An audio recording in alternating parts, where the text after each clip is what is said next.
From the looks of things, we are due for a long cold spell. Hey guys, MasakoX here. Now back in the days of Dragon Ball Z, there was a particular moment which looked like it could have gone one way in regards to that tussle that practically defined that era of Dragon Ball Z. You know that one? Goku versus Frieza. This had been one of the longest and most arduous battles in the show's history, and especially with the episode count and the longest 5 minutes of our lives. It then ended with a choice that Frieza had to make.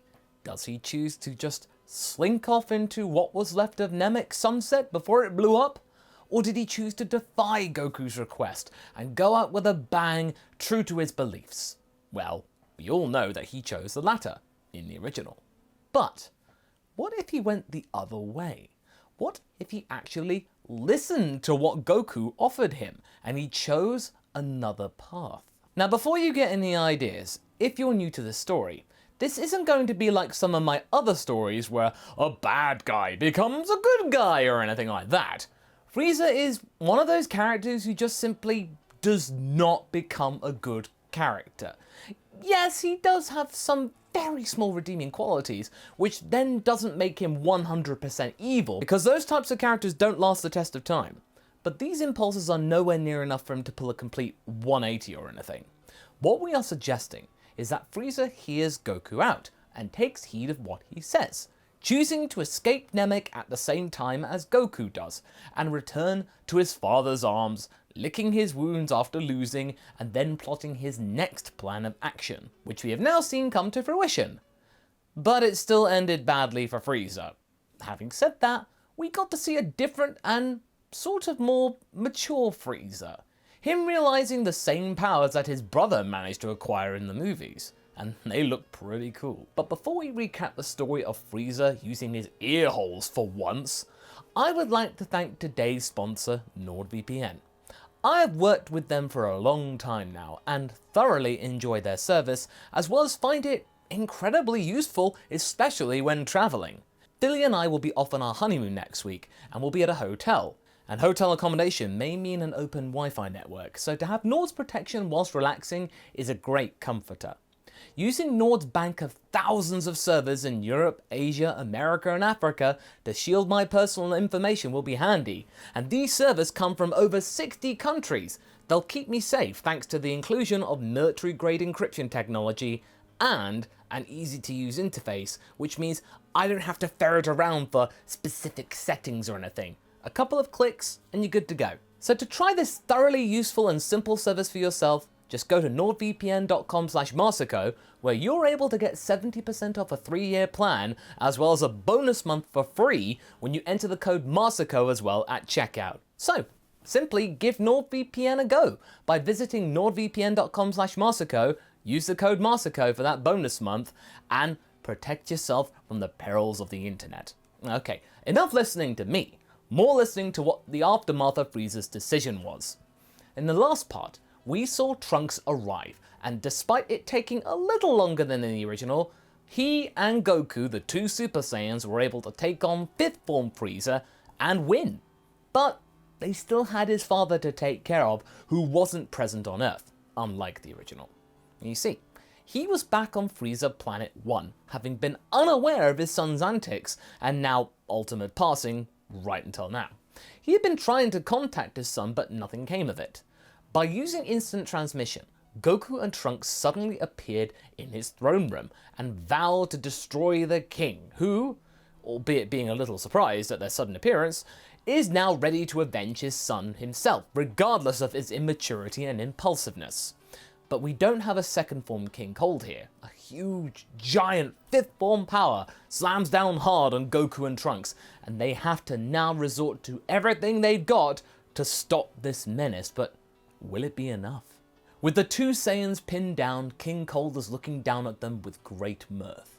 Oh, how I've longed to assert my dominance on you Saiyans like this. I once valued your power, unlike my now late son, but I did respect his ability to control your wild temperament. Just like how I'm doing to you right now. It feels incredible. King Cold then pushes his fists down on the two's torsos, and they are feeling the pressure increase. Goku is reaching out for Trunks' hand, with the hero of time realizing what Goku is trying to do. But King Cold isn't though, and thinks that they're merely just going to embrace each other right before the final curtain is drawn.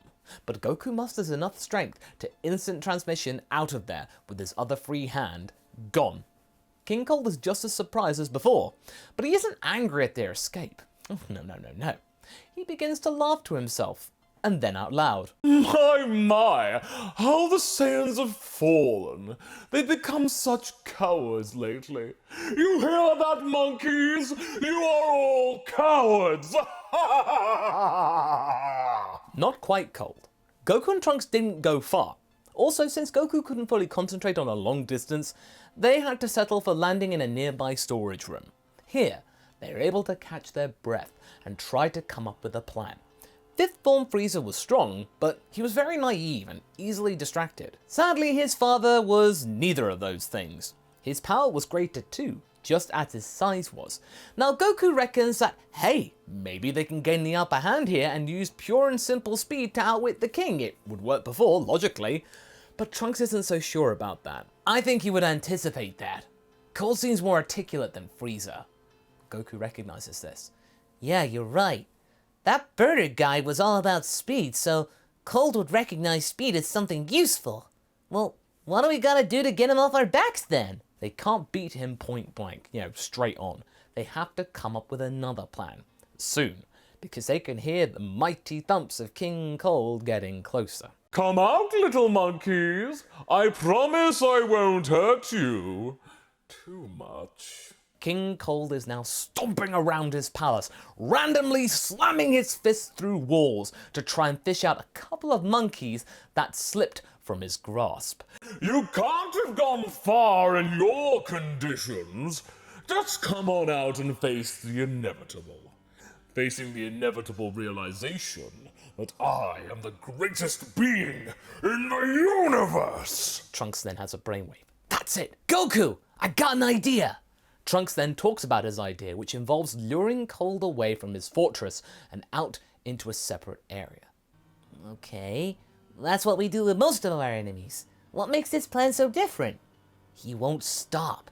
He wants to send the message out that he is better than us. By telling us this, he sealed his fate. Trunks finishes off his plan, and Goku decides to go along with it, since his traditional plan of hitting his enemies really hard is probably not going to work here. King Cold is getting a little impatient now, but his desire to stomp on some monkeys will be satisfied soon.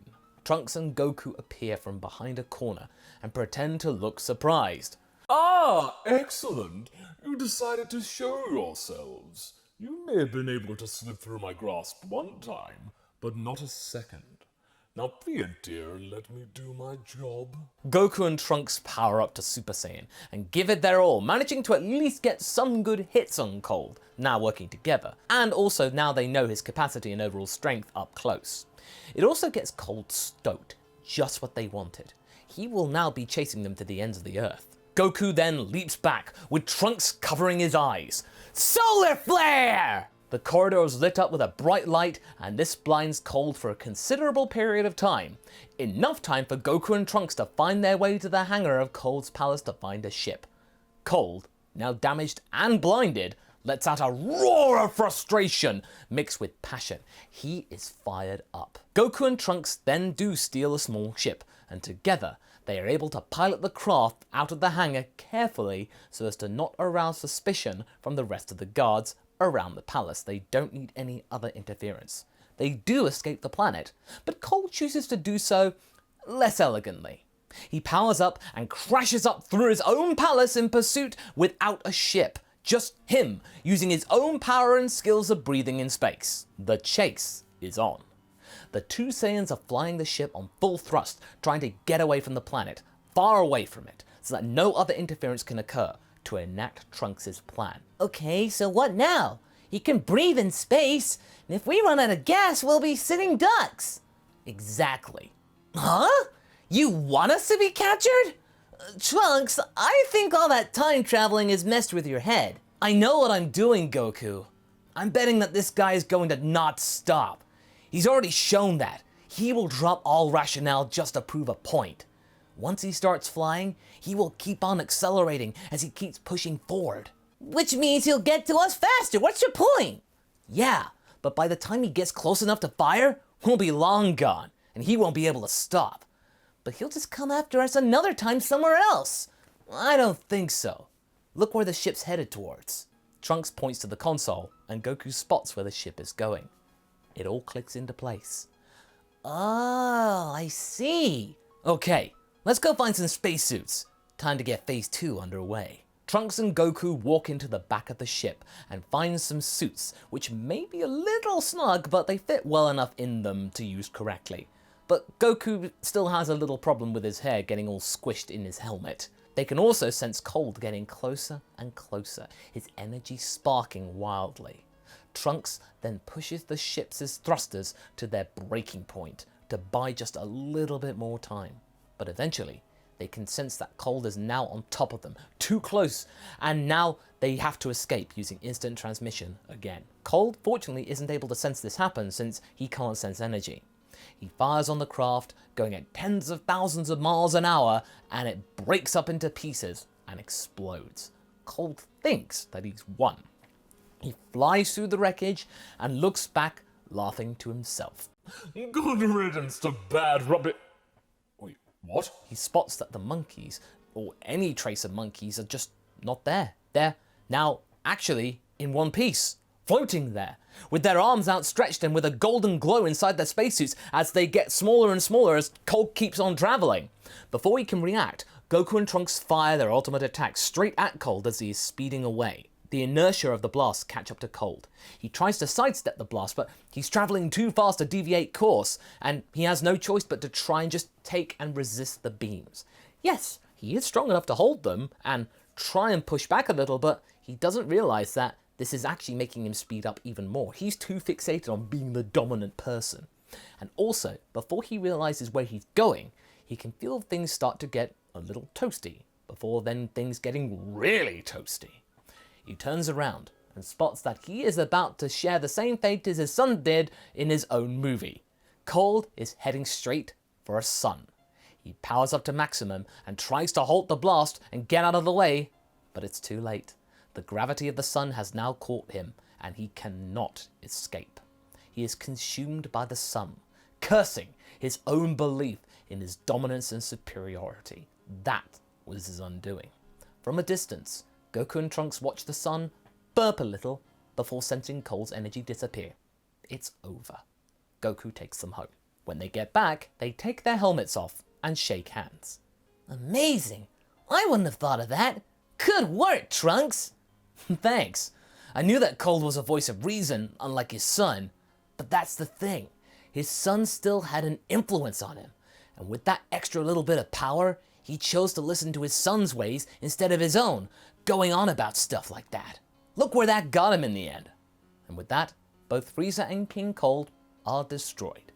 Trunks then heads back to the future, giving also Goku the heart medicine before leaving, to keep things constant. And the rest of the gang then go about their business like before, only with Goku being slightly stronger than before, thanks to his adventure with Trunks. And that's it. Now, why am I ending it here? Well, I feel that after this, things will pretty much just realign with the original timeline, so much so that it won't really be worth covering in multiple parts after this. Both Freeza and Cold are gone now, the subject of the what if. And the only real difference to the timeline now is that Goku and Trunks are a little bit stronger, so I'm gonna call it here. And I'm glad with where it's gone. Trunks' intellect mixed with Goku's power managed to come up with a solution that I did feel would marry well with each other's abilities and skills and intellect. Now, speaking of which, by the time that you're watching this, I'll be married myself to Philly, the love of my life. And in the spirit of Goku, by this time, actual literal clock, we'll be getting ready for having some food. So if you do excuse me, I'm off to get married. So I'll see you soon, guys, and I hope you have a good weekend. Catch you later.